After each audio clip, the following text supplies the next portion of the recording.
Hola a todos, bienvenidos nuevamente a este vuestro canal, El Cronista de la Corte. Y hoy, como en muchos vídeos, nos acompaña nuestro querido Ricardo Mateos. ¿Qué tal, Ricardo? ¿Cómo estás? Estupendo, Jonathan. Encantado de verte siempre. Y de charlar contigo y de hacer cosas contigo. Igualmente. Pues hoy vamos a hablar de una figura muy importante en la Corte española del siglo XIX, pero también, como hemos comentado off the record, antes de empezar a grabar, muy olvidada. Y se trata de don Antonio de Orleans, duque de Montpensier, el más pequeño de los hijos del rey Luis Felipe, que este año, 2024, se cumple el 200 aniversario de su nacimiento. Y de ahí, pues que surgiera un poco hacer este vídeo, ¿no? De esta figura tan controvertida también, pero también muy desconocida. Y muy merecido, porque está muy olvidado. Últimamente un poco menos, ya lo comentaremos después, pero ha estado muy olvidado Montpensier siempre. Sí, sí, además, también yo creo que un poco esta animadversión que ha habido siempre hacia lo gabacho, como dicen, ¿no? Hacia lo francés, por esto de la guerra de independencia, por todo esto, ¿no? Puede ser que haya caído ahí. Nosotros lo hemos visto bastante en el libro que hemos estado haciendo del rey Don Francisco y ha ido saliendo ahí. ¿Cuál es la visión que tú tienes del duque? Mira, una visión cada vez mejor. Siempre la tuve buena, pero cada vez mejor, porque también uno viene con los tópicos clásicos del conspirador de ambición, la ambición. Fíjate, José Carlos García Rodríguez, su libro lo titula La ambición por el trono, me parece que lo titula así, ¿no? O Historia de una ambición, me parece que es Historia de una ambición, ¿no? Como que se ha remarcado mucho eso, que no es que no hubiera una ambición, la había, por supuesto, porque los Orleans han sido ambiciosos, ya lo fue Luis Felipe, su padre, que eso está claro, ¿no? Y sin embargo, eso va mucho más que la ambición, porque yo leyendo todas estas cartas que hemos leído ahora para el libro del rey Francisco, ¿no? ¿Cómo aparece una preocupación de él real por el país? Esas cartas que está mirando del 67, 68, ya donde dice, pues sí, la reina María Cristina a su suegra y le dice, bueno, el país va de mal en peor, ¿no? Las cosechas no van, hay mucha sequía, hay epidemias por todas partes. ¿Cómo él tiene los pies puestos en la realidad? Y fíjate que hay otra cosa que me llama mucho la atención, como en esos años, en el siglo XIX todavía, cuidado, estamos a mediados del siglo prácticamente, ¿no? ¿Cómo él va a llevar una política muy inteligente? ¿Por qué no se va a vincular con la nobleza rancia, clásica? Fíjate que los personajes que él frecuenta es una pequeña nobleza mucho más local, más andaluza, ¿sí? Y una nobleza muy emergente desde la burguesía, estas familias importantes, los Ibarra, que se hacen importantísimos en Andalucía. ¿Cómo él cultiva esas relaciones que son de progreso? Y sin embargo, poco aparece él con grandes títulos, ¿no? Los conocería obviamente de la corte, ¿no? Pero él no tiene gran amistad, aparentemente, un gran vínculo con estos hombres que están en la corte, esta corte muy vetusta, diría yo, todavía de Isabel II, ¿no? Quitando Medina Sidonia, que era vecino suyo en Sanlúcar, yo creo que él no tiene grandes relaciones con esa nobleza, mucho más se va a la burguesía, la gran burguesía o la burguesía local andaluza, en la que se maneja muy bien, claro. Sí, pero eso le da una cosmovisión distinta, a la corte isabelina. Absoluta, porque él trae es un hombre absolutamente cosmopolita. Fíjate, claro, hay que comparar, ¿no? Es que esa es la comparación, lo dice todo, ¿no? Fernando VII se pasa 6 años preso en Valensay bordando, bordando con su tío Antonio y con su hermano Don Carlos, un hombre que un personaje que tampoco da para mucho, ¿no? Y el tío Antonio para menos, ¿no? Entonces ella está bordando, ahí al margen de todo, porque Valensay es un sitio, yo está en Valensay, un sitio muy bonito, muy idílico, en mitad prácticamente de la nada, ¿no? Muy al norte, además, en Francia. Y eso es un contraste absoluto con los Orleans. Luis Felipe ha pasado por todo. Prácticamente la suya es una vida de aventura. Ya su padre ha sido alguien que ha estado implicado en la revolución. Ellos han sido educados por Madame de Genlis, que es una gran señora que suscribe los principios de la revolución, ¿no? En cambio, eso contrasta con la visión española, que es una visión que dura muchísimo tiempo, en toda la corte isabelina, hasta la restauración de Alfonso XII. En realidad, que eso haya hace un corte radical, todo es muy vetusto. Es muy antiguo y sobre todo tremendamente teñido de lo religioso, que los Orleans lo toman bastante más a la ligera, ¿no? Entonces, claro, él es hijo de Luis Felipe, él ha estado en África, él ha combatido, ha ido a Egipto, ha quedado fascinado por el mundo árabe. La fascinación árabe de Montpensier está clara en su arquitectura, ¿no? En todas sus construcciones. Y luego, además, es un hombre, claro, con una vinculación estrechísima con Inglaterra y con una familia que, por ser una familia considerada usurpadora, la Revolución de 1830, cuando llegan al trono, claro, se sale matrimonialmente bastante de los circuitos clásicos de los Borbones de España, ¿no? Que es el circuito siempre Portugal-Braganza, Borbones de Nápoles, Borbones de Parma. Con suerte alguna archiduquesa de Austria, ya María Cristina más tarde, ¿no? En cambio, los Orleans van a hacer así una especie de expansión por capilaridad. Ya te entran en relación familiar con los Mecklenburg en Alemania, con los Sajonia-Coburgo, que es la familia emergente, con familias además no solamente importantes en el tablero político, sino también familias de mucho dinero, con los Württemberg, por ejemplo, también, ¿no? Entonces, claro, la expansión es enorme. Y ya si miras genealógicamente, claro, una sobrina de Montpensier, Marie Valdemar, se casa con Valdemar de Dinamarca, que es hermano de la reina Alejandra, es hermano de la emperatriz de Rusia, de Jorge de Grecia. Claro, su sobrina Carlota es emperatriz de México. Es una expansión inmensa, se salen de los circuitos clásicos más pietistas, ¿no? Entonces, claro, el cambio es total. O sea, lo que él trae aquí es una visión nada, o sea, totalmente contraria a la insularidad española. España había quedado muy cerrada, ¿no?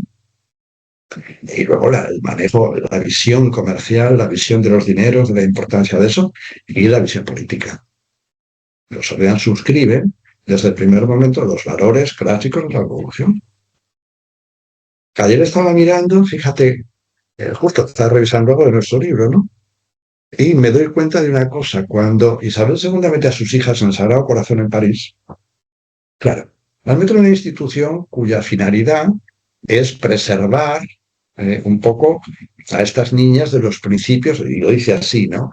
De la Revolución Francesa y del jansenismo. Eso, preservarlas de todo eso. En cambio, Montpensier, ¿dónde lleva a sus hijos? Que yo no había caído en eso, lo miré ayer. A la Chapelle de Saint-Mesmin en Orleans, en Francia. Que es verdad que es una institución que, siendo religiosa, es lo más parecido a un colegio laico de nivel en esa época. Fíjate qué diferencia de mirada educativa, ¿no?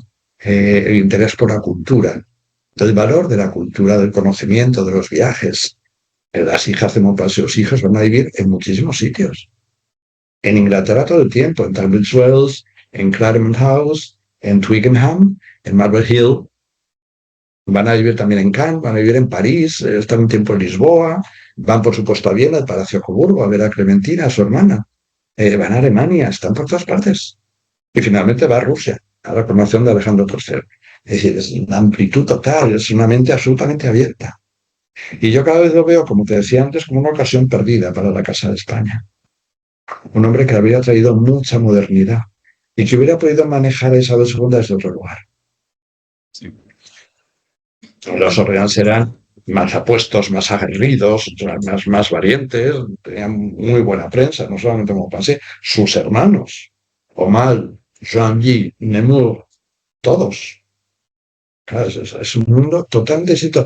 Van hacia el futuro ellos. En cambio, la corte española está mirando todavía al pasado. Está pegada a esa cosa rancia fernandina. Sí, bueno, es un poco como la antítesis, un poco como a dos aguas, ¿no? No es, porque es un catolicismo el que tienen ellos, no tan rancio, no tan dieciochesco como el que tiene la corte isabelina, es un catolicismo distinto. Y fíjate que a mí siempre me ha resultado curioso que su madre no deja de ser una dos Sicilias, es decir, la madre de él no deja de ser una mujer que viene de ese circuito también muy católico de las dos Sicilias. Lo que pasa es que imagino también que la reina Amelia no tuvo más remedio que adaptarse también a las nuevas corrientes allí en Francia cuando llegó al trono. Claro, y date cuenta de otra cosa, ella se adapta perfectamente bien a este aburguesamiento. Ellos son el epítome del aburguesamiento de la realeza en el siglo XIX. Los Orleans lo son, Luis Felipe y su mujer. esta vida mucho más doméstica, este amor a los hijos, esta unión familiar que es estrechísima, como ellos se apoyan siempre frente a la desunión que hay en la Casa España, es una desunión flagrante por todas partes, ¿no? Donde en España hay intrigas dentro de la familia y peleas continuas, los ordenantes están siempre hacen piña. Y además no solamente eso, sino que para ellos la nación, que es un concepto del 19, pasa por encima del altar. Y en España el altar pasa por encima de cualquier cosa. Y claro, lo hemos visto tú y yo, la corte española, la familia real española, este es el caso de Isabel II, Francisco Asís y su entorno inmediato, viven de un concepto todavía muy patrimonial, es decir, del súbdito. Es decir, es que la Revolución Francesa apenas ha calado, deja apenas muy poca huella, ¿no? Del súbdito. Entonces, el amor de mis súbditos, el amor de mi gente, es suficiente para legitimarme a mí. Así lo vive Isabel II. En cambio, no. Para los Orleans, la nación es la que legitima. Ojo, fíjate Luis Felipe qué va a hacer. Una de las cosas que hace es traerse a Napoleón a enterrar en Francia. Y se lo trae de Santa Elena a enterrar. Es decir, aquí asumimos la revolución, los brillos del imperio. Totalmente distinto, ¿no? Es una visión amplia, moderna y, por supuesto, al futuro. Claro. Sí, totalmente. Y tú no crees, porque yo sí que lo veo un poco así, que Montpensier pudo brillar tanto porque estaba lejos de la corte. Bueno, fíjate que él podría haberse amargado la vida y comenzar a intrigar desde fechas muy tempranas, porque de Madrid dicen que en Madrid no puede estar. La corte dice que no puede estar. Y él, inteligentemente, se va a ir a una distancia prudencial, que es Sevilla, y va a crear su propia corte. Una corte que no compite porque no está la gran nobleza, porque se dedica a una cosa mucho más local, una corte que es brillante. Fíjate, además, otra cosa, es impresionante la cantidad de gente que pasa por Santa Elena. Yo he encontrado una descripción que hace Maximiliano de México cuando va en el 81, perdón, el 51, 1851, él va a San Telmo y a Sanlúcar. Y la descripción que hace de lo que él se encuentra, él dice, bueno, yo esperaba encontrarme un príncipe sin dinero, un poco desastrado, ¿no? El hijo pequeño Luis Felipe. Y sale absolutamente impresionado de lo que encuentra allí, ¿no? No solamente pasa él, es que pasa mucha gente. Pasan los Brasil, cuando los expulsan, y ya antes pasan por allí, pasan los Coburgo, toda Europa pasa por allí, invitados por Montpensier. Sí, sí, pasan por allí antes que por Madrid. Eso es cierto. Incluso, pero también ten en cuenta que era un diálogo distinto. Es decir, podían establecer un diálogo distinto. Unas tenían más lugares comunes, ¿no? Poco tenía que decirse Montpensier con Francisco de Asís, ¿no? Poco tenía que decirse con don Sebastián, siendo un príncipe culto, don Sebastián. No te digo ya con los hermanos de Francisco de Asís, que podría decirse Montpensier, pero muy poca cosa, ¿no? Nada. No, no, la verdad que... Y como también Luisa Fernanda, ella encarna a la perfección los valores de la mujer burguesa, alto burguesa, del siglo XIX. Como ella cede el paso al marido, ella se dedica a estas cuestiones religiosas, ¿verdad? Que ya era muy religiosa, ¿no? Pero cómo cede todo ese protagonismo al marido, siendo ella una princesa de mucho más rango.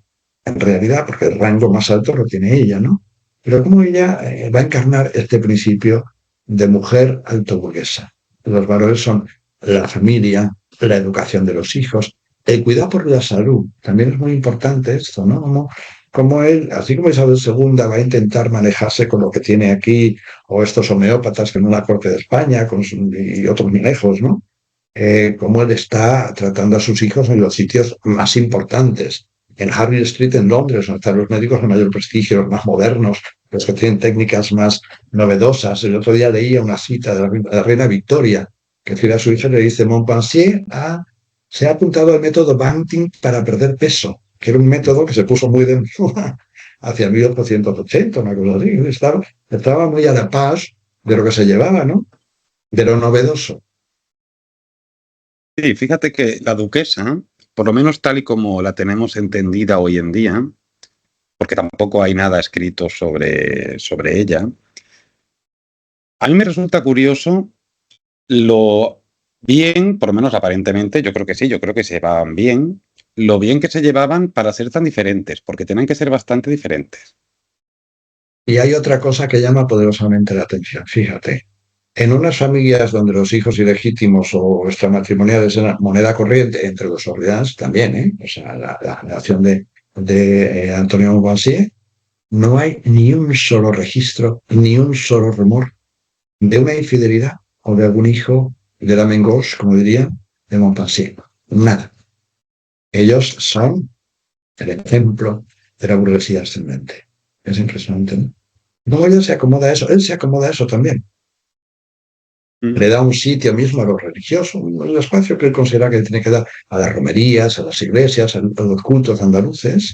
Y sin embargo, él, la infanta Eulalia lo dice. Bueno, él no se confesaba apenas, en fin, pero sabía mantener eso, ¿no? Otra cosa era ya lo que él internamente viviese de forma privada.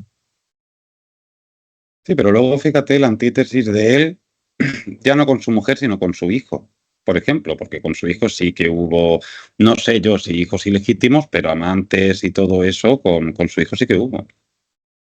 Pero es muy distinto, porque ten en cuenta, claro, que Antonio es el hijo pequeño.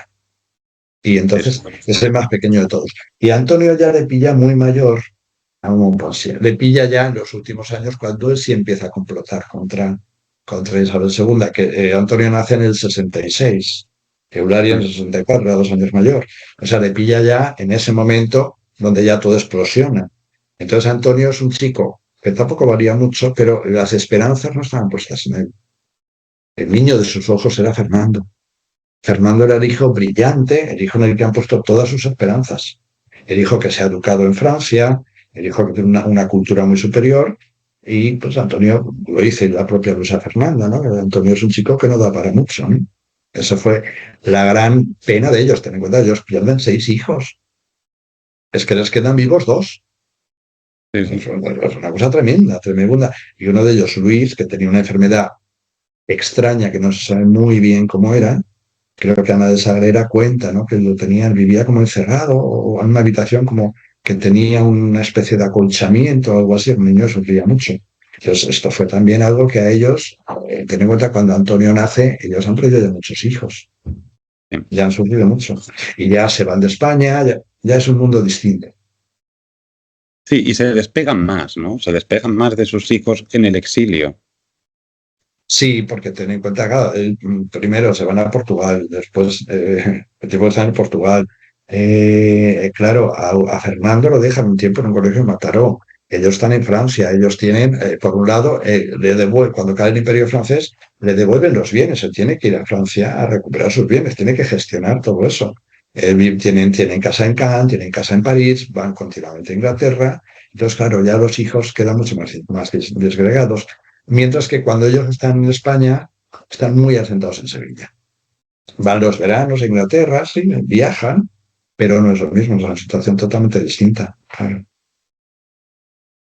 Y antes de abordar un poco ese, ese exilio, aunque ya nos hemos adelantado un poco, hemos hablado de él, ese Montpensier político, porque Montpensier es un príncipe muy político también, tremendamente político. O sea, es Como una su padre. política de intrínseca. Sí, sí, sí. Y esa cercanía a Prim, por ejemplo, esa cercanía que tiene a Prim, que por otro lado Prim es la antítesis también de la corte isabelina y de la política moderada que hay rodeando a la corte isabelina. Claro, claro. Eso hay, hay vestigio de eso, es decir, hay un testigo claro de ese acercamiento de Montpensier a Prim y de esas ideas. Bueno, el acercamiento es claro. Y eso lo hemos visto tú y yo, en lo que hemos Sí, estado sí, sí. leyendo, ¿no? El acercamiento es claro. Yo creo que Montpensier tiene claro que aquí o vamos a la modernidad o esto no va a funcionar. ¿Qué pasa? Que él se siente traicionado, porque traicionado. También hay hubo una cuestión, que es que justamente, claro, cuando el trono queda vacante y él se postula, él va a tener 2 problemas. Uno es la muerte de Enrique, en el duelo del infante Enrique. Eso va a acabar mucho con su prestigio en ciertos circuitos, ¿eh? Porque la reina Victoria lo disculpa completamente. Hay una carta de la reina Victoria y dice, bueno, si ya pasa esto, pero Enrique era un desastre y era, bueno, no sé qué, y le dice de todo, ¿no? Dice, el pobre Montpensier, pues, ¿qué iba a hacer? ¿No? Pero es que está bastante disculpado entre sus pares europeos que no tienen una visión insular española, ¿no? Esa es una de las cosas que le pesa mucho. Y la otra cosa es el veto de Francia, Napoleón III. Pero claro, justo el veto es antes de la caída del Imperio francés. El Imperio francés cae en septiembre del 70. Es justo ahí, ¿no? Si el Imperio francés cae antes, ¿quién dice que Montpensier no hubiera llegado al trono de España? Posiblemente Prim lo que no quería era enfrentarse a Francia, a Napoleón III, que vetaba a Montpensier de forma frontal. Claro, yo creo que Montpensier, que había dado buenos dineros a la causa, y a Prim también le había ayudado bastante, se siente traicionado por él, completamente traicionado por él. Fíjate lo que hemos visto tú y yo, que hemos encontrado también, como él lo que va a hacer es intentar sacarse del medio dos oponentes importantes que tiene. Uno es el rey Fernando de Portugal, cuando se va a Lisboa en el 66, lo que va a hacer es minar todas las posibilidades del rey Fernando. ¿Y qué hace? Animar al amante del rey Fernando, Elisa Hensler, la condesa de Edla, a que se case con el rey Fernando, de manera que ese matrimonio muy desigual lo descabalga un poco de entrar como candidato a la corona de España, ¿no? Se quita de mero el rey Fernando, pero también al duque de Génova.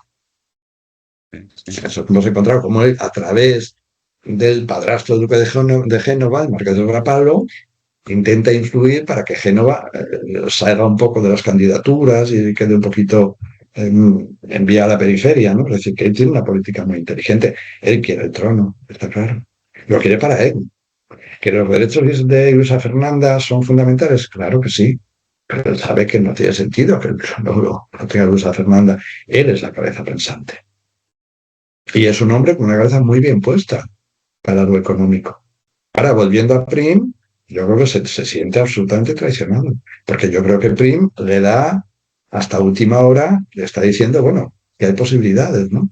De hecho, le dice, quédate en Lisboa, no vengas todavía. Pero cuando le intenta venir, le planta una orden en la frontera y lo devuelven otra vez a Portugal. Y todo eso que se cuenta, porque también está, claro, está el episodio de Montpensier con Enrique Sevilla, ¿no? Que es cuando el duelo de Carabanchel, ¿no? Que mata a Enrique, que yo opino como tú, yo creo que a él también le tuvo que afectar, o sea, al duque, al propio duque, le Eso, tuvo que afectar, porque además también hemos visto cómo él, eso creo que lo hemos tocado también, cómo él intenta acercarse a los hijos de Enrique. Lo que pasa es que los hijos de Enrique también son cada uno tan peculiar como el padre. Como el padre. Y luego, después de lo de Enrique, también está todo lo que se ha contado siempre alrededor de la muerte de Prim. Que también hay una corriente, no sé si la dominante o no, pero hay una corriente que culpa directamente a Montpensier de lo que ha ocurrido ahí. Pero yo lo veo, para lo que hemos visto al investigar todo esto, yo no veo tan claro, por lo menos yo no veo tan claro que Montpensier andara detrás de la muerte de Prim. A mí me cuesta un poco creerlo desde un sentido de valores cristianos. Es decir, una cosa es un duelo, que era bastante típico en esa época todavía. Fíjate, muchos años más tarde, Felipe Coburgo, el sobrino de Montpensier, casado con Luisa de Bélgica, reta un duelo al conde Matachich, que es el amante de su mujer. Es decir, que los duelos todavía en épocas posteriores se van dando. Que una cosa es un duelo, que es una cosa de honor, y otra cosa es esto, que es un crimen directo, ¿no? A mí se Entonces, me hace bueno, muy... eso quedará ahí. Sí, sí, es difícil, ¿no? Es difícil. Vete tú a saber. Porque a veces también ten en cuenta, en estas situaciones, se daba dinero por muchos sitios a distintos personajes, y luego los personajes a veces funcionaban un poco a su aire, ¿no? Sí, eso también. Era muy de la política de aquella época todo eso también. De Totalmente. mucha Totalmente. conspiración, muchos dimes y diretes. Sí.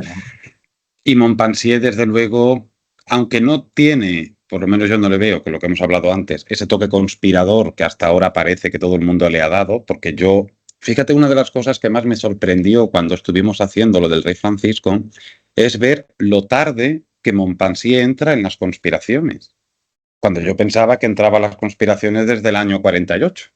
Yo también. fíjate, yo pensé que había empezado, se pone un poco el tópico, ¿no? Pero en realidad, cuando él manda a Luisa Fernanda, la envía a hablar con Isabel II, es noviembre del 66, que es cuando viene ya la gran fractura, porque hasta entonces ellos mantienen una relación más o menos cordial, van a la corte, a todos los bautizos de los niños, entonces se encuentran de vez en cuando, pero es en noviembre del 66 cuando Luisa Fernanda va a encontrarse con Isabel II y a llamarle la atención, con mucha razón. Ojo, Sí, sí. con mucha razón, porque aquello se vería abajo a todas luces, ¿no? Y Montpensier es el único de todo ese entorno, un entorno absolutamente cerrado sobre sí mismo, como Nicolás II y Lazarina, un poco así, ¿no? Entonces es el que viene un poco a abrir los ojos porque es el que tiene contacto con la realidad. Y a Fernanda la despiden con cajas destempladas y Isabel II le manda esa carta que le dice, oye, si tu marido piensa hacer algo, que ande con mucho ojo, que aquí tonterías ninguna, ¿no? Ahí es donde él se da cuenta de que el edificio se hunde, de que eso no va a ningún sitio, que estos dos van a acabar como van a acabar, porque no tienen cabeza, y que aquí hay que hacer algo. Y yo creo que él creyó que podía ostentar la corona. Fíjate que hay un momento también que lo hemos encontrado tú y yo, que él dice, bueno, si no soy yo, que sea mi hijo Fernando. Sí, ¿verdad? Sí. Que sea mi hijo Fernando. Fernando porque era el inteligente de la casa. Claro. No es tanto que se quiera poner él, o sea, bueno, si no me pones a mí, por lo menos pone a mi hijo Fernando. Yo creo que una persona cultivada, no sé, con idea de lo que está diciendo o de lo que está haciendo. Todo lo que hemos visto tú y yo de la corte isabelina, que Montpensier debía de saberlo de primera mano, claro, también bastante pasó ir corriendo, ¿no? Entonces, no me extraña conspirarse, ¿no? No, sí, sí, no. Además, y nosotros hemos visto solamente hasta dónde hemos llegado. O sea, La punta él, de iceberg, claro, claro. Mismo en las cartas a María Cristina, cómo se ve el trato distinto. Las cartas de María Cristina con Isabel II y Francisco de Asís están llenas siempre de malos entendidos, de líos, de medias peleas y todo eso. Como Bassi siempre es una corrección total con Luisa Fernanda también. sí, es verdad. Sí, sí. Eso es verdad, hace una clara división ahí. Por lo menos, claro, también es verdad que Montpensier, al vivir en Sevilla, en Sanlúcar, en ese entorno andaluz, queda mucho menos salpicado de todo aquello que estaba ocurriendo en Madrid. Mucho más Sí, sí, limpio claro. también. Él no tiene tareas de, entiéndeme, él no es el jefe de Estado, con lo cual él no está manchado, ¿no? Y además, yo también algo fundamental, que es lo que hemos hablado un poco al principio del vídeo, es esa enorme red familiar que hay de los Orleans que se extienden por toda Europa, porque eso se extiende por toda Europa. Y la entrada en la corte británica, porque fíjate tú, ahí debía haber una gran inteligencia, porque cuando la reina Victoria y el gobierno británico se sienten traicionados por Luis Felipe, justo por la boda de Montpensier, por la traición que hace a los acuerdos que habían llegado ellos, ¿no? Para los matrimonios españoles, la reina Victoria entra en cólera. El gobierno británico igual, porque es una traición en toda regla, ¿sí? Y sin embargo, como 2 años después cae la monarquía de Luis Felipe, y en Inglaterra les abren las puertas. Y los Orleans se instalan todos en peso. En Claremont, en Twickenham. Alrededor de Twickenham, si alguien quiere ir, es muy bonito, está al lado del Támesis, y ahí estaban, todavía están y se pueden ver, y además localmente se conocen las casas donde vivían todos. Mount Lebanon, Bushy House, estaban todos. Aumale, Joinville, Nemours, todos estaban ahí. Y ellos van a tener una entrada a la corte británica enorme. Ya no digo los Montpensier, que la tienen, por supuesto, sino su hija Isabel y el conde de París. La relación de Isabel París con la reina Alejandra es, vamos, intimísima. Intimísima. Y la relación de los hijos de Eduardo VII con los hijos de los condes de París es estrechísima. Bueno, Sí, sí, tanto es sí, que sí. Helen pudo ser reina de Inglaterra. Es así, ¿no? Es decir, que la relación no podía ser mejor. Y eso, que el gobierno británico no pusiera pegas, algo quiere decir, que había una inteligencia y una forma de manejar las cosas bastante adecuada, bastante adecuada. Sabían también guardar las formas, cosa que Isabel II no sabía hacer en ningún momento, porque ya funciona a golpe de impulso, a golpe de impulso.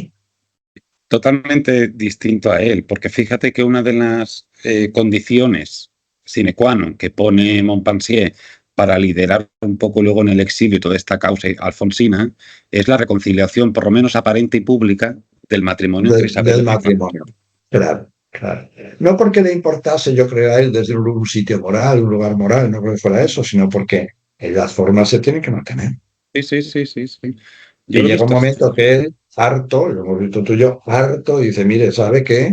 Le devuelvo los papeles y que se ocupe otro. Normal, ¿no? Porque las trabas son enormes y los despropósitos son enormes también. Claro, además, al estar los reyes separados, Paquito también intentaba controlar todo aquello a su manera. Entonces también yo comprendo que se hizo muy difícil avanzar. Hasta que no llegó Cánovas y pegó un corte allí, se hacía muy difícil avanzar, porque había muchísimas trabas. Y porque no había un líder inteligente de fuera de la familia, ¿sabes? Porque en la familia había mucha inquina, había ya muchos rencores, había mucha cosa acumulada. Era muy difícil que eso se pudiera hacer. Porque al final, como tú sabes, nadie se fiaba de nadie. Esto era así, ¿no? Esto eran muy buenas palabras, pero luego cada uno por detrás hacía un poco lo que quería o lo que entendía que era mejor, ¿no? O lo que jugaba más a favor de sus intereses. ¿Qué pasa? Que, claro, los reyes tienen un problema monetario grave por el desastre financiero de Isabel II, una derrochona total. El rey Francisco que va mirando por sus dineros, para que no le falte a sus hijos. Montpensier no necesita de eso, porque Montpensier produce. Es que es muy distinto vivir de rentas a producir. Él no necesita eso, él tiene su propia fortuna. No Sí, solamente eso, sino que consigue quedarse con el grueso de la fortuna galiera, que a Lucas de Galera deja legados importantes, ¿eh? Bien, a otros personajes de la realeza, pero el grueso se lo deja Montpensier, y eso indica una inteligencia. claro que sí, ¿no? Y además, cómo luego él gestiona. Primero que como no tiene ese peso monetario detrás, como has dicho, lo tiene todo mucho más claro porque no tiene esa gran preocupación. Un poco lo que también parece que le pasaba desde otra perspectiva a la reina madre, a la reina María Cristina, que yo creo que ellos dos son un poco las figuras sensatas o por lo menos aparentemente sensatas dentro de todo ese embrollo, pero porque lo económico lo tenían resuelto también. Y claro, claro, y porque tenían una política de gestión, de producción. Es decir, Muñoz con todos sus negocios producía. Montpensier produce. Isabel II y Francisco de Asís no producen nada y gastan. Bueno, y las hermanas de Francisco de Asís, ¿qué te voy a decir, no? Gastan, gastan. Una gente que no tenía concepción ninguna del dinero y que esperaba pues, que se lo tenían que dar, ¿no? Toda esta cosa de los acreedores continuos. Vivir siempre a crédito. Pero ya Francisco de Paula y Luisa Carlota viven a crédito. Vivían Sí, sí. permanentemente a crédito. Entonces, si tú tenías crédito de 6 millones y al final te van a juicio, pagabas uno. Estas cosas, ¿no? Montpensier es un gran señor. Y es un señor que recibe muy bien tanto en San Telmo como en Caprara, en Bolonia. Lo cuenta Luisa de Bélgica en sus memorias, lo cuenta Eulalia en su libro, en uno de sus libros. Recibe como un gran señor. Pero no recibe solamente en base a la sangre, a quienes podían entrar por una cuestión de rango, sino recibe a la crema de la sociedad, la gente de vanguardia, la gente que dentro de ese mundo, digamos, importante, tenían cosas que aportar. Sí. Claro, pero es que es otra visión. Entonces, al ser otra visión, Es otro te mundo, acercas es a otra la gente. modernidad. Es la modernidad. Es, es la Fíjate, modernidad. y date cuenta de otra cosa, los Orleans destronados en 1848, hace mucho tiempo, ¿eh? Antes que los dos Sicilia, antes que los Parma, antes que otras muchas casas, como todavía en el comienzo del siglo XX, tienen una reina en Portugal. Ojo, cuidadín. Y tienen un rey en Bulgaria, que por su madre es un Orleans. Cuidado, porque después de tanto tiempo de exilio, las familias decrecen en sus posibilidades matrimoniales, ¿no? Pero casan con la Casa de Dinamarca, que en ese momento es una de las que están mejor conectadas, que es que, cuidado, tiene una política matrimonial bastante interesante con la Casa Hereditaria también. Sí, y hablando un poco de esta política matrimonial y trayéndolo un poco a la corte isabelina, ¿tú cómo ves ese matrimonio o cómo ves a Montpensier en ese matrimonio de Alfonso con Mercedes? Bueno, es un matrimonio muy conveniente. muy conveniente, porque claro, por un lado, ya sabes tú, ¿no? Isabel II es la primera que propone esto, ¿no? Como una especie de forma de facilitar un acuerdo, Y pero yo no lo me sabía parece. esto, ¿eh? Yo esto me sorprendió No, mucho que no, no, Isabel esto es fuera. totalmente nuevo, totalmente nuevo. Siempre se pensó que era Montpensier quien abrió esto, y es Montpensier quien dice, bueno, vayamos más despacio, sí, que aquí no hay que correr. Ya cuando Alfonso lo restauran, ahí sí, ahí sí, ahí ya inmediatamente él vuelve y los invitan a San Telmo, la infanta Isabel y Alfonso van muchas veces a San Telmo, van a San Lucas, sí, pero Montpensier es muy cauto, porque no quiere tampoco casar a sus hijas así como así. Hay una carta donde él dice, bueno, que estando en Portugal le han ofrecido casarnos a Cristina, o Amelia, me parece que es Amelia, con uno de los infantes portugueses, con Augusto, me parece que era un hijo de María II. Y dice, bueno, que él no quiere tampoco forzar a sus hijas, ¿no? Es una cosa muy inteligente por parte de él. Y yo creo que es, de alguna forma, esa boda con Mercedes, que también es una pena que eso, que no muriera tan pronto Mercedes, ¿no? Porque quizá también hubieran sido las cosas distintas. Le da a él una influencia sobre la corte, pero ya no es una influencia desde la intriga, sino desde lo que yo puedo aportar desde mi posición, mi inteligencia, mi experiencia, mi conocimiento, ¿no? Y a Alfonso XII le da bastante sitio. Mismo la regente María Cristina le trata con mucho respeto siempre a Montpensier. Bueno, pues así que lo manda a Rusia a la Congregación de Alejandro III, pues que Sí, podría haber sí. mandado, yo qué sé, a un grande de España, ¿no? Y manda a Montpensier, que estaba muy mayor ya. Sí, porque eso ya fue en 1890 y... No, 80 y Lo de largos. Alejandro III es 1883. Eso. Montpensier muere en el 90, creo que estaba muy mayor ya, pero la reina Cristina decide enviarlo a él, ¿no? Porque entiende que es la persona que ante la corte rusa, que no es cualquier cosa, sí, puede representar un poco mejor a España, ¿no? Puede dar un poquito más de lustre. Claro. Claro. Además, era el único en ese momento, como tú dices, que podía dar lustre, porque ¿quién más había? Nadie ¿El rey más. Francisco? No. O sea, no había nadie más allí a quien mandar.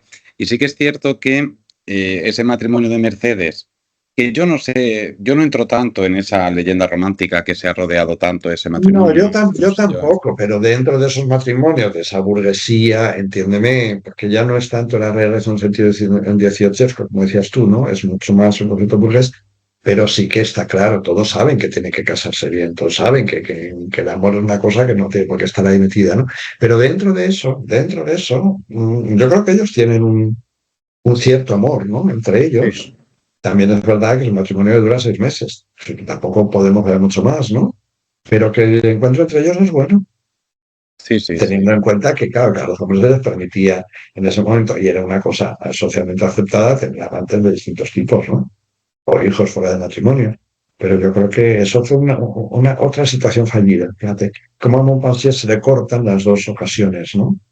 Una es el rey de España, bueno, tres. La primera casarse con él, la segunda él. Sí. La segunda, 1870, el rey de España, y la tercera, la muerte de Mercedes. Claro, lo Sí. consigue, fíjate lo que es el destino, ¿no? Como al final el rey Felipe desciende de Montpensier. Ese es un poco como el karma resuelto.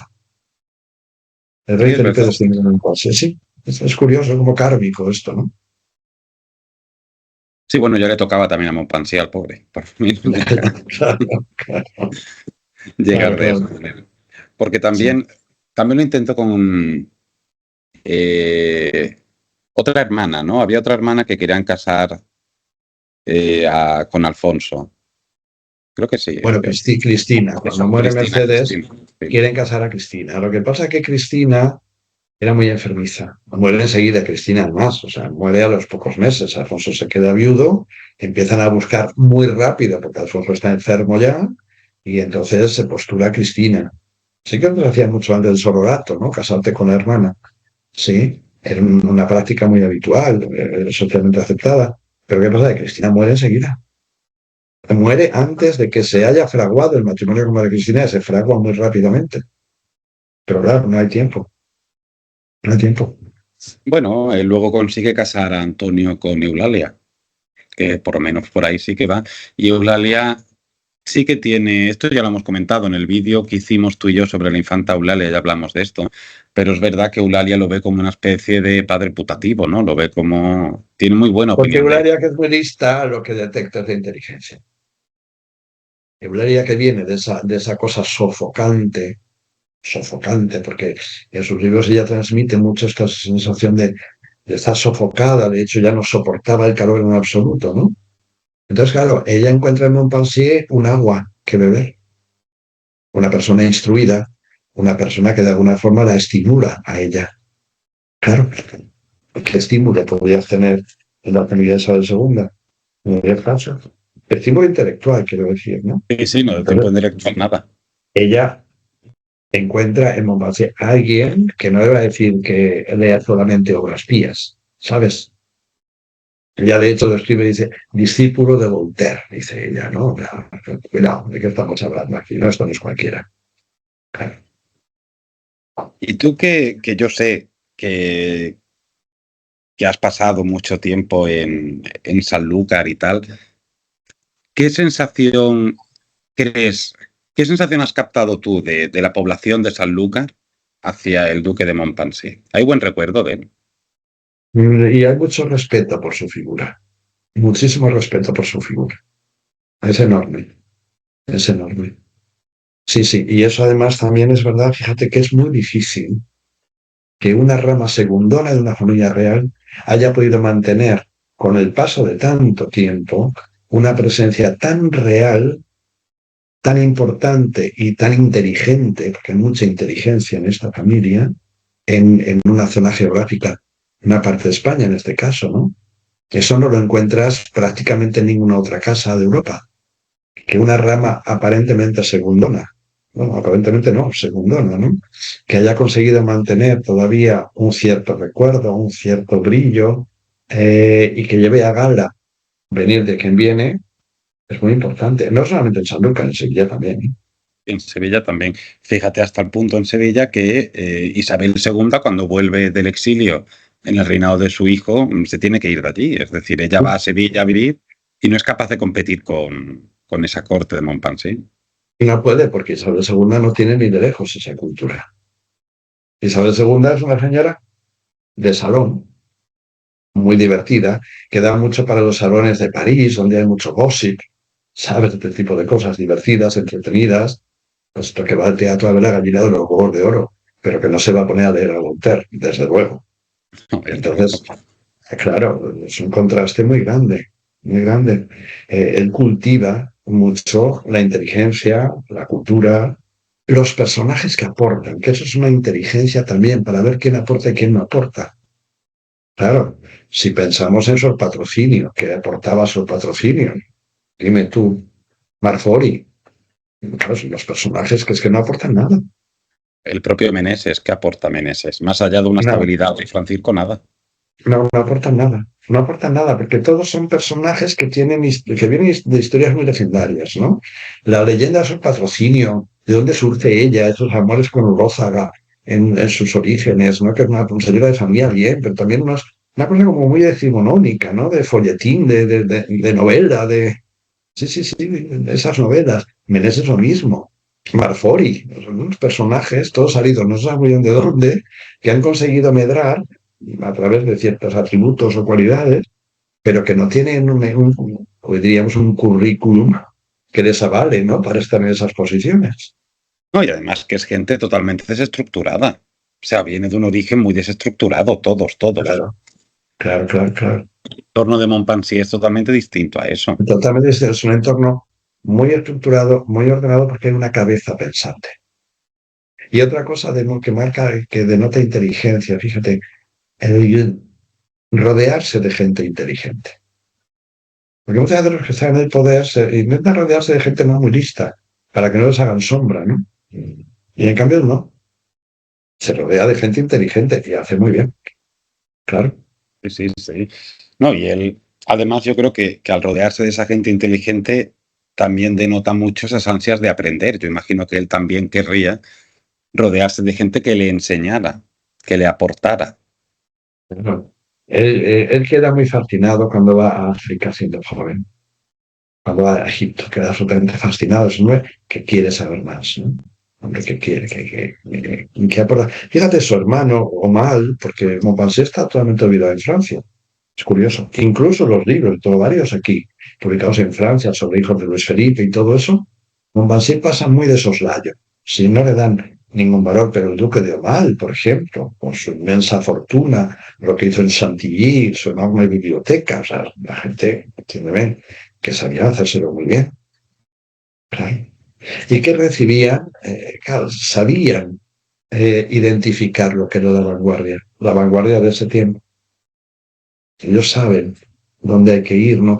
Quiénes son los que aportan, los que contribuyen, los importantes. Hay que atender también a los de siempre, pero no se quedan solamente los de siempre. No, y además que ellos desde una visión alta, donde están, eh, tienen los pies en el suelo. Por Entonces, supuesto. ellos Por ven supuesto. también los males que adolece el entorno que tienen, ¿no? Montpensier analiza perfectamente los males que adolece España. Lo entiende perfectamente. Lo Sí, entiende sí. perfectamente. Lo que pasa es que, claro, es un francés. Y también hay que pensar en esto, ¿no? O sea, fíjate si hoy en día estamos todavía aquí hablando de la transición, que hace ya más de 40 años. Si tú te pones en el año 48, cuando Montpensier llega a España, han pasado 40 años de 1808.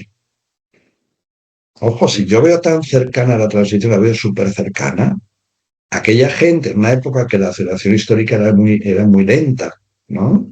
Claro, las guerras napoleónicas nos debía tener muy frescas y por tanto había mucha reticencia al príncipe francés. Claro. Sí, sí, es más, fíjate que cuando se produce, digamos, ya se resuelven los matrimonios españoles y se queda claro que Isabel se va a casar con Francisco y que Luisa Fernanda con el duque de Montpensier, las críticas que hay en las Cortes no es hacia el rey Francisco, sino que es hacia el matrimonio Claro, del duque. cada vez hacíamos así, claro que sí. Sin embargo, fíjate que María Cristina, desde el primer momento, le gustan los Orleans. Estos hermanos me han gustado mucho porque ve que son guapos, son apuestos, son modernos. Modernos dentro de ese mundo de la realeza, ¿no? Pero ya no es que esto Luis Felipe está claro en él, ¿no? Él termina con el derecho divino de los reyes, él termina con esto. Él se denomina rey de los franceses. Ojo, no rey de Francia, que es otra cosa, ¿no? La legitimidad emana del pueblo. Y esto Luis Felipe lo tiene muy claro. Fíjate que casa a su hija Luisa María con Leopoldo I de Bélgica, un trono que se crea en una revolución también. O Sí, sea, sí. no hace ascos en ningún momento. Se da cuenta de que el mundo va hacia ese lugar. No, y son claros herederos de toda la Revolución Francesa y de todo el Imperio Napoleónico. O sea, son claros Sí. herederos de eso. Pero Sí, sí, sí, sí. de los avances, no hay retroceso. El retroceso está en Luis XVIII, que es también una especie de Carcamal, ¿no? De Carlos X, es más integrista todavía, ¿no? Pero Luis Felipe, en absoluto. Y fíjate que él, su padre había muerto en la guillotina, que podría también tener su resentimiento personal, ¿no? Sin embargo, como él suscribe todo eso, él lo hace suyo ya, ¿no? Él lo normaliza también. Sí, Y este tema de la nación, ¿no? Que dice la princesa Radziwill, dice algo así como los Orleans siempre tuvieron a Francia, a la nación francesa, como la guía de sus vidas. Y la nación francesa pasaba por delante de cualquier cosa. La de Isabel II, el Papa pasa por delante de cualquier cosa. es que es Es una distinto. mirada. No, pero es muy importante esto. Es muy Sí, sí, importante sí. eso. Es una visión muy tridentina también, ¿no? No, pero ahí tú ves la cosmovisión tan opuesta de unos y de otros.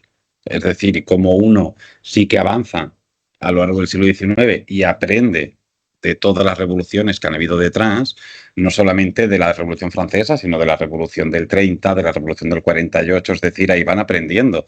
Pero Isabel II y el rey Francisco no aprenden absolutamente nada. Nada. Y que luego había dos personajes ahí que pudieran haber aportado algo, que uno es en Don Sebastián, que es un hombre de una enorme cultura, o Sebastián no es ningún tonto, ¿no? Viene de donde viene. Es una cosa también pues muy reaccionaria. Pero claro, él llega a la corte en el año 60 ya, cuando ya está todo muy viciado y muy manido.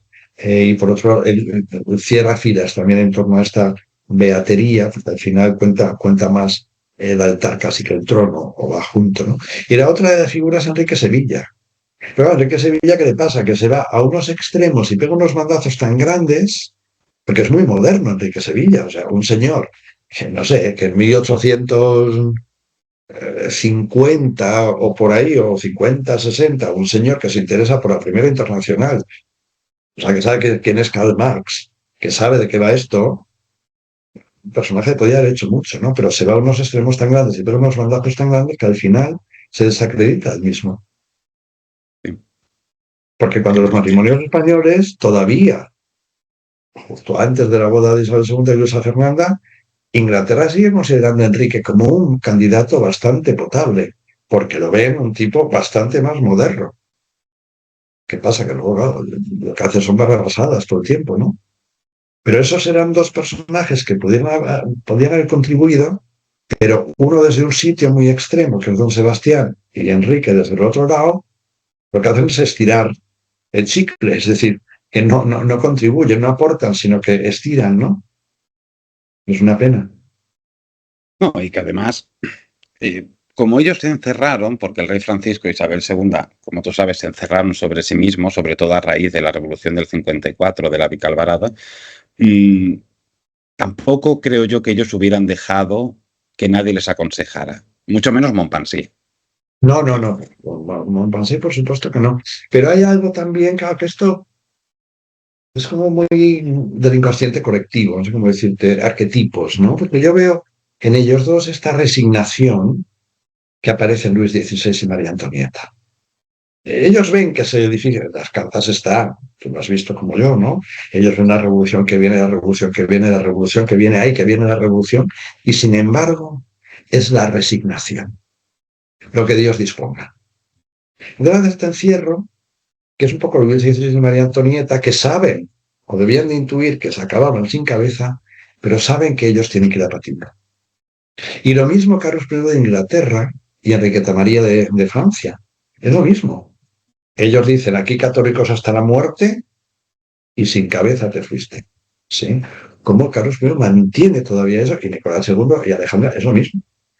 Sí, Esas sí, son un visiones carácter mesiánico también. totalmente mesiánico y fatalista en ese sentido, pero una resignación de la aceptación de lo que Dios quiera, pero no es lo que Dios quiera, es que tú no haces nada. Es que tú no haces nada. No, y fíjate cómo hemos visto, que yo también lo desconocía por completo, como ya en el reinado, o sea, perdón, todavía en el reinado, Isabel se llegó a plantear abdicar en Alfonso. Se habla Sí, en sí, alguna sí. carta, en alguna cosa, de Sí, sí, sí, abdicar. sí, sí, sí, sí, sí, sí, sí. O sea, Sí. se ponen unas soluciones ahí sobre la mesa, pero pasan absolutamente de todo eso. No, porque son parches. O sea, no hay una visión. Como va siempre una visión de Estado, ¿sí? De lo que hay que hacer. Una visión de lo que pasa y de lo que hay que hacer. Otra cosa como eso simplemente, pero es que ellos no tienen visión ninguna. Ellos giran en torno a dos principios. Uno es Dios y lo que Dios dicte, y el vicario de Cristo, que es el Santo Padre, y otra es el amor de mi pueblo. Entonces, ella no entiende, yo lo comprendo, ella no entiende cómo los viajes que hemos trabajado tú y yo, ¿no? Andalucía, al norte, ¿no? Las poblaciones aclamables y tal. Claro, ella no entiende cómo, si la gente la quiere, cómo es posible que luego pase esto, que hay una revolución. Eso ella no lo puede entender. No. Pero porque no tiene esa visión que tiene Montpensier. Es que es distinto. No, en absoluto. Hay una carta de Ochoa que la estuve mirando el otro día a Rianzares y le dice, pero ¿cómo es posible que en este siglo se siga viajando como en la antigüedad? Uno de los viajes, ¿no? Que van 260 coches de caballos y no sé qué. Una cosa, pero bien antigua, ¿no? O sea, nada moderna el concepto de viaje, ¿no? Y dice, claro, imagínese usted este avispero llegando a un pueblo. Por tus pueblos donde van pasando van arrasando como antes los ejércitos, ¿no? Que llegaban en la guerra de los 30 años, se aposentaban en una ciudad de Alemania y la dejaban esquilmada, ¿no? Es un poco así. Esos conceptos totalmente antiguos, pero hay una dificultad en ellos para poder abrir su mente. No pueden, porque parte de su creencia es que lo que Dios manda es lo que Dios manda. ¿Yo qué voy a decir que voy a hacer? Totalmente. Y fíjate que el rey Francisco sí que viajó, porque siendo infante él vivió en Francia, pudo haber bebido perfectamente de toda esta corriente liberal. Luego estuvo de ese gran tour que hizo por Europa y no le sirvió de mucho. En ese aspecto, por lo menos, no le sirvió de nada. Ya, pero date cuenta, el tour por Europa también, ¿dónde va? A los sitios más reaccionarios. A Viena, a la corte de Sajonia, estas cortes muy catoliconas, muy recalcitrantes, muy contrarias al espíritu de la Revolución Francesa. Y luego, claro, él viene de estos padres, de esta madre tan tremenda, tan ambiciosa, que no para en barras y que le da lo mismo lo que quiera que sea para que su hijo se case con la reina. Claro, tampoco ella recibe una gran educación, No, no. muy poca, y muy dirigido por la madre. Esta pasión que él tiene por la madre.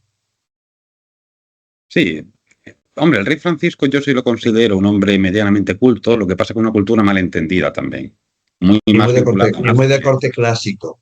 Exacto. Es una cultura más de salón, Sí, sí. ¿sabes? De hablar de las obras de Cicerón, ¿sabes? De haber leído a Platón, a Horacio, a Virgilio. Yo me lo imagino así, ¿no? Pero no es una visión moderna. No, no, no, Yo me no. imagino a Montpensier mirándose un libro sobre mecánica de puentes. Sí, al No rey sé, me lo Francisco. imagino. Claro, es muy distinto. Es muy distinto. Son visiones distintas. Y mira que luego en el exilio, ya con el paso del tiempo, ellos dos parece que se llevaron más o menos bien. Por lo menos Sí, ya al final. que sí, sí, sí. No sé cómo quedaría la cosa con Isabel II, Ya, pero ya, ya. más o menos parece que ellos dos se llevaron bien. A Mm, mí lo que me da mm. pena de Montpensier es que tenía un gran potencial y no se dio a explotar. Ese potencial en ningún momento se explotó a un nivel político, me refiero. Sí se explota a un nivel económico en su casa, con sus hijos y tal, pero a un nivel más público. No, porque también hay que pensar en las banderías políticas. Todas esas banderías políticas que también juegan mucho en función de sus propios intereses, ¿no? Entonces, claro, dar mucho protagonismo a Montpensier, que en este caso era un príncipe, además casado durante un tiempo con la heredera del trono, dar mucho poder tampoco convenía, ¿no? Así que ahí también es el tema de los partidos y de la corrupción, el caciquismo y todo esto, ¿no? Que es una cosa tremenda en el siglo XIX. Pero es verdad que fue para mí una ocasión perdida, que esto la reina Cristina lo tiene muy claro cuando ella tiene que buscar el marido de Isabel II. Ella quiere o un Orleans o Leopoldo Coburgo. Pero ambos, Leopoldo Coburgo, que es cuñado, con cuñado de Montpensier, ojo el dato, es con cuñado. Es decir, dos hermanos de Leopoldo Coburgo, un hermano y una hermana, están casados con dos hermanos de Montpensier. Pero tanto Leopoldo Coburgo como un Orleans representan la modernidad. Sí, sí, sí, sí. Es ahí, es ahí. Y eso Cristina lo tiene claro. Lo tiene claro porque sabe que también hay que jugar una raza más europea. En cambio, Francisco Asís representa pues una baza española muy de corte clásico, ¿sabes? Muy facilona, muy de entre nosotros nos lo hacemos, nos casamos Sí. con los primos de siempre. La boda, fíjate, qué distinto, ¿no? La boda de Isabel con Girgenti es una boda que no tiene ni pies ni cabeza. No aporta nada, no sirve de nada, pero es una especie como de honra al Papa y a los gobernantes de Nápoles que han quedado en la ruina, ¿no? O sea, la ruina más abyecta, que no tiene ningún poder ni ninguna influencia en ningún sitio, ¿no? En cambio, como Montpensier va pensando, ¿no? Que le interesa como política matrimonial para sus hijas, ¿no? Y no te digo ya su yerno, el conde de París.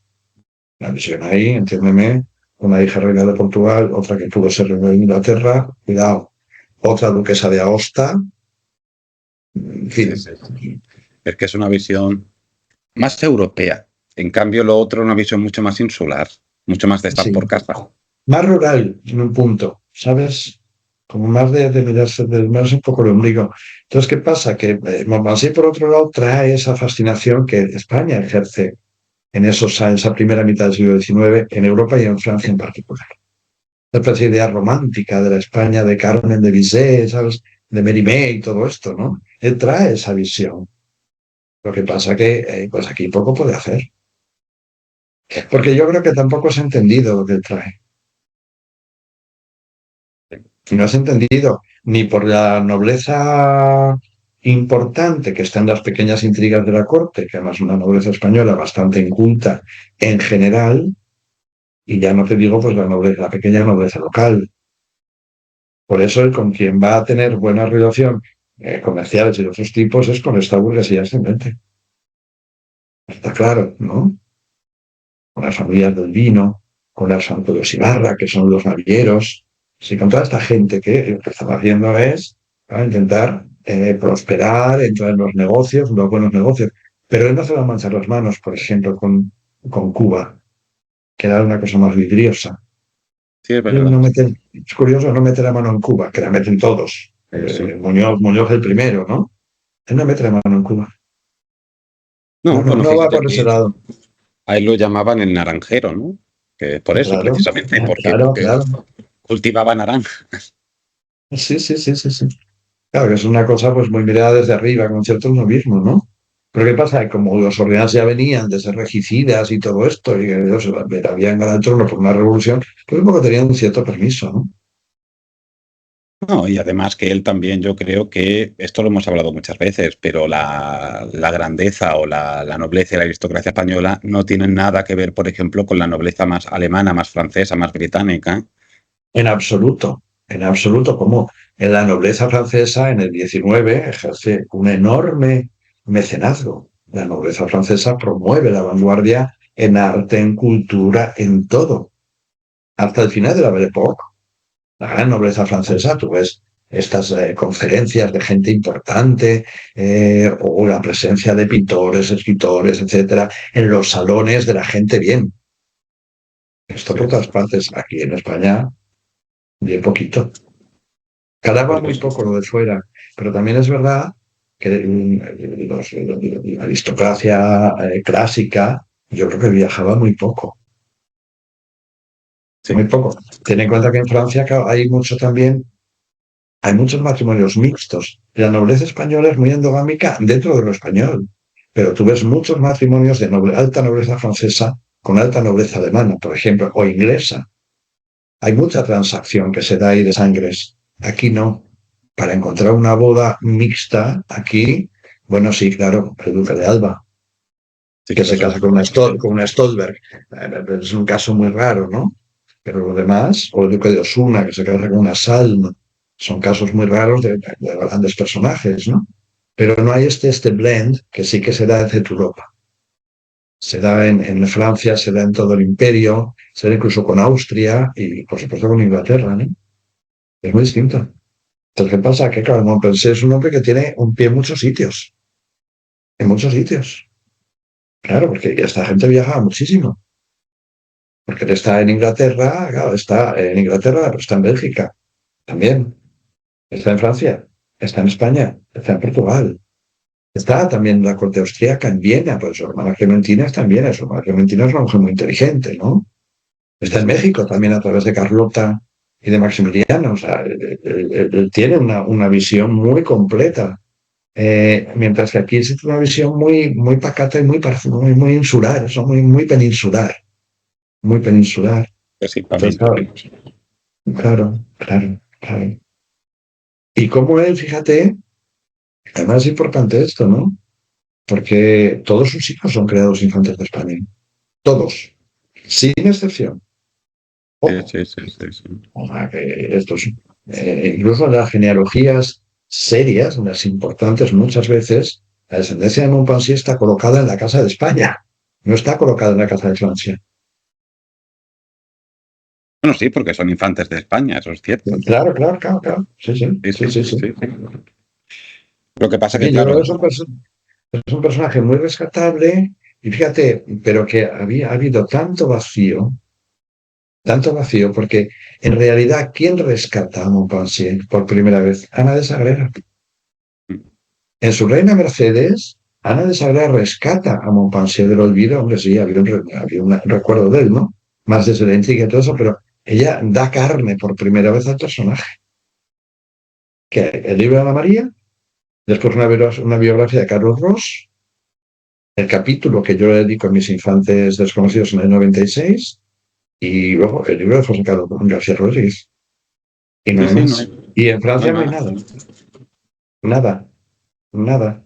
Pero te digo, y además es mirado siempre muy tangencialmente. ¿Por qué? Porque lo consideran prácticamente un príncipe español y no le van a dar importancia. No, y documentación hay. Yo creo que hay documentación para hacer una buena biografía de él. Claro, pero de paso son personajes muy difíciles de tratar por esta movilidad geográfica. Ten en cuenta que para tú entrar a un personaje así tienes que tener una visión completa de Europa. El otro día me he encontrado en creo que es ha habido una venta en Francia, allá donde un lote de cartas, ¿no? Entre Montpensier y su hermana Clementina, me parece que es, ¿no? Y ahí hay una carta, que yo la copié porque pillé el catálogo de la venta, de cómo él, a instancias de Clementina, está intentando organizar el matrimonio de la Infanta Paz con Fernando de Bulgaria. No, mira, Sí, sí, sí, muy interesante. Además le dice, así explícitamente, le dice, bueno, hay que tener en cuenta que ella va a recibir 2 millones o no sé cuánto, y además tendrá su lista civil en España, al marido le darán el rango de infante de España, por supuesto el Tensón, el Carlos III, así. Y una visión muy clara. no, sí, sí, sí. Fíjate que, bueno, yo no sabía esto tampoco, ¿no? Pero como que ella está detrás de la posibilidad de casar bien a Paz. Bien, ¿entiendes? Sí, con Herzog Sí, Coburgo sí, de sí, una sí, fortuna sí, inmensa, sí. claro. No, mira, no hubiera estado mal esa boda de paz tampoco. Bueno, Fernando de Bulgaria era bastante monstruo, ¿entiendes? Monstruo, que decir que no trató nunca bien a sus mujeres. Didácticamente sí, Y sí, dinásticamente. pero ojito, ojito, porque era un personaje bastante difícil, muy interesante, ¿eh? Muy poliédrico también, ¿no? Muy particular.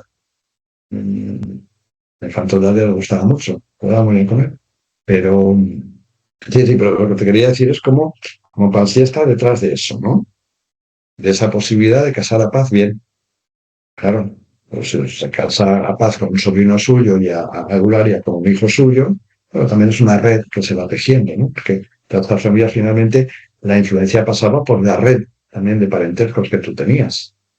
Claro, ¿qué pasa? Que él no tiene un parentesco con la Casa de Inglaterra, pero a través de sus dos cuñados Coburgo, tiene también una gran entrada con Victoria en Inglaterra, porque Victoria, claro, su madre es una Coburgo, no solamente el marido, la madre es una Coburgo, y Victoria es muy alemana en sus cosas.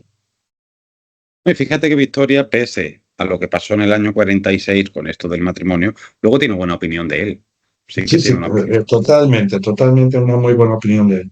Sí, lo admiten en todo el tiempo, por todas partes, en todo momento, y luego además los París van todo el tiempo a Sandringham, pues se hacen muy amigos de los Gales en ese momento. Y se creían, no te digo prácticamente juntos, pero la relación es muy, muy estrecha. Es muy estrecha, los tienen casi como una familia extendida sin serlo de sangre, pero los tratan como tales. Sí, sí, sí, sí. Fíjate que se me ha venido a la cabeza ahora, hace tiempo, como te comenté antes de grabar el vídeo, sí que me han preguntado a veces por algo relacionado con Montpensier. No recuerdo quién fue, pero sí alguien me preguntó dónde se tendría que tocar para poder hacer algo decente de Montpensier. ¿Tú qué crees? Bueno, el archivo Orleans, ¿no? Que está en el Archivo Nacional de Francia, pero que eso tiene que ser una cosa. Bueno, lo que pasa es que los archivos de Francia hay toneladas de correspondencia. Ten en cuenta que Montpensier tiene muchos hermanos y tiene muchos sobrinos.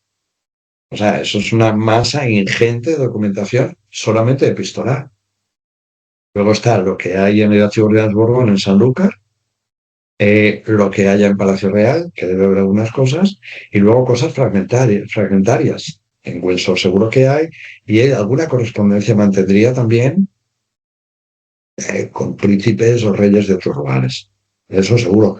Pero claro, ¿qué pasa? Que tienes que montar un puzzle muy complicado y requiere muchísimo esfuerzo y mucho tiempo. Yo sí que creo claro, una biografía de Montpensier requeriría maridar dos cosas, ¿no?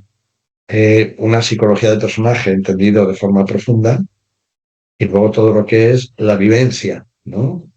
que sea un sentido más político, intelectual, etcétera, ¿no? Maridar esas dos cosas.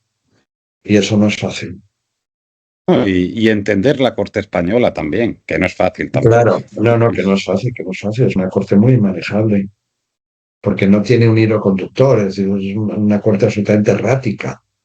Entonces, claro, sacar ahí un agua clara es muy difícil. Él sí tiene una visión, él tiene una visión clara y diáfana.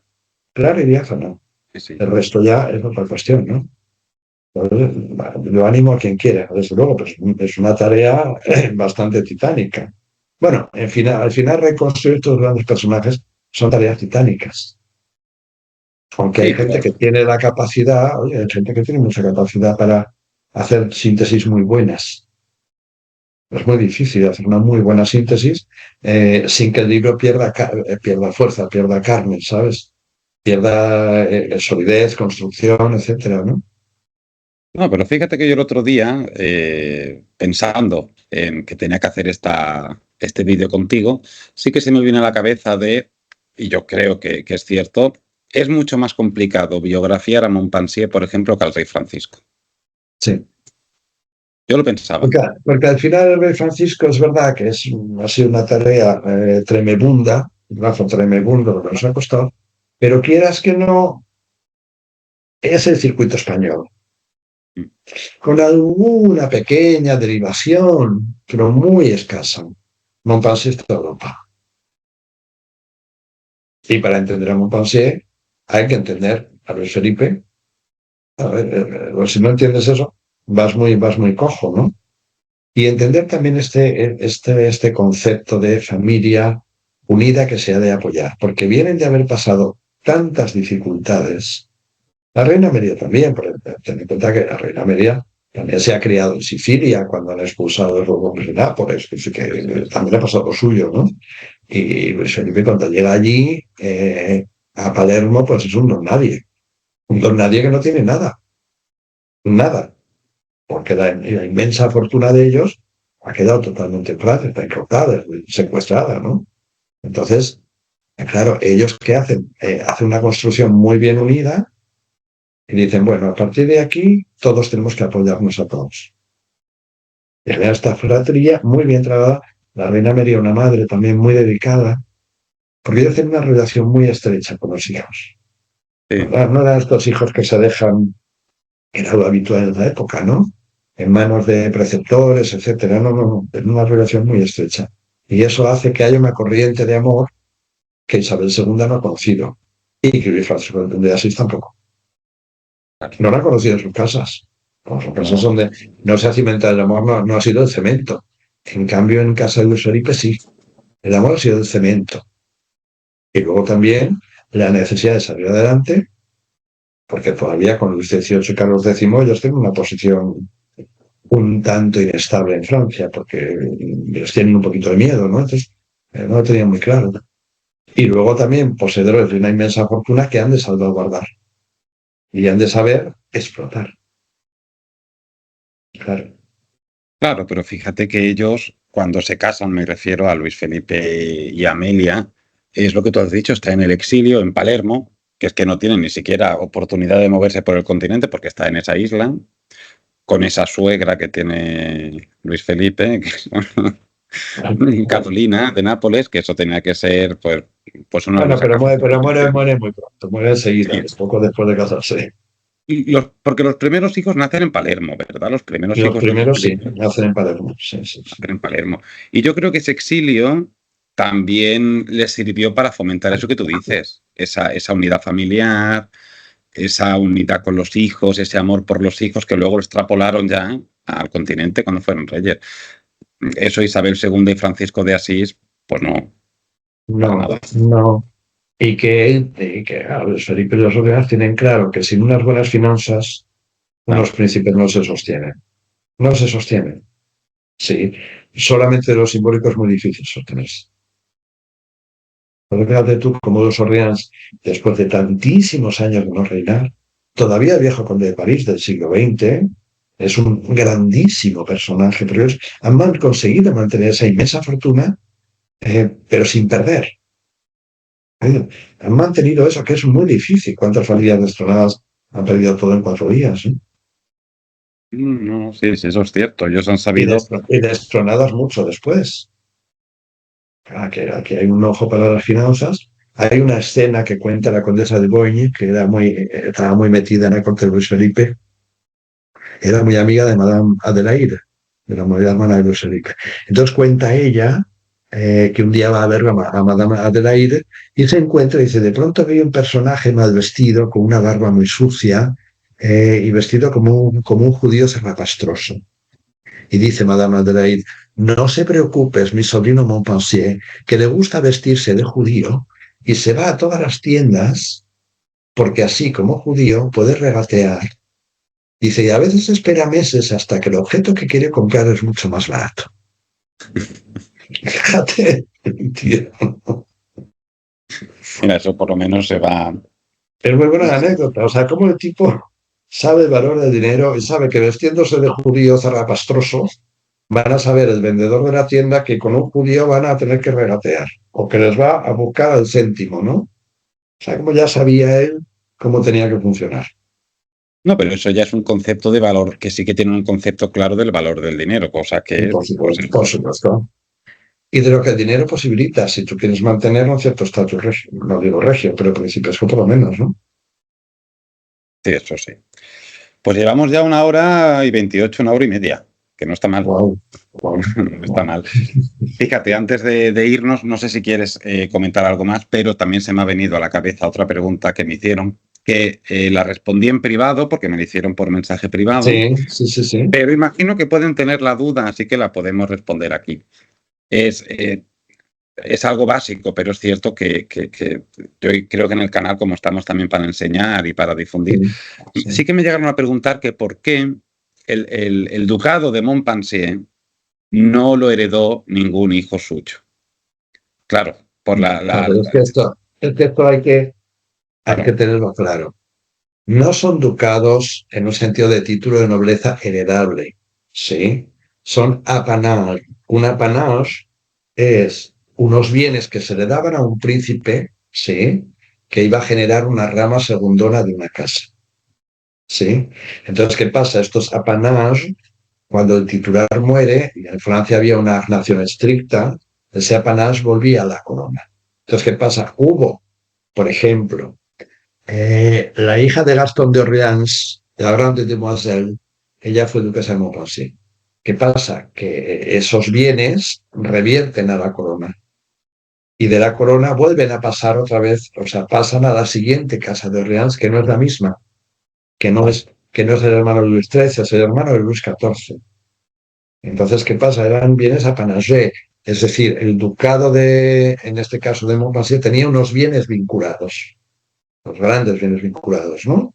O el ducado de Penthièvre, por ejemplo. ¿Qué pasa? Que la madre de Luis Felipe es una Borbón-Conti que ha heredado, una Borbón-Penthièvre, que ha heredado todas estas ramas extinguidas de los Conti, ha heredado todos, y de los Penthièvres, una fortuna inmensa.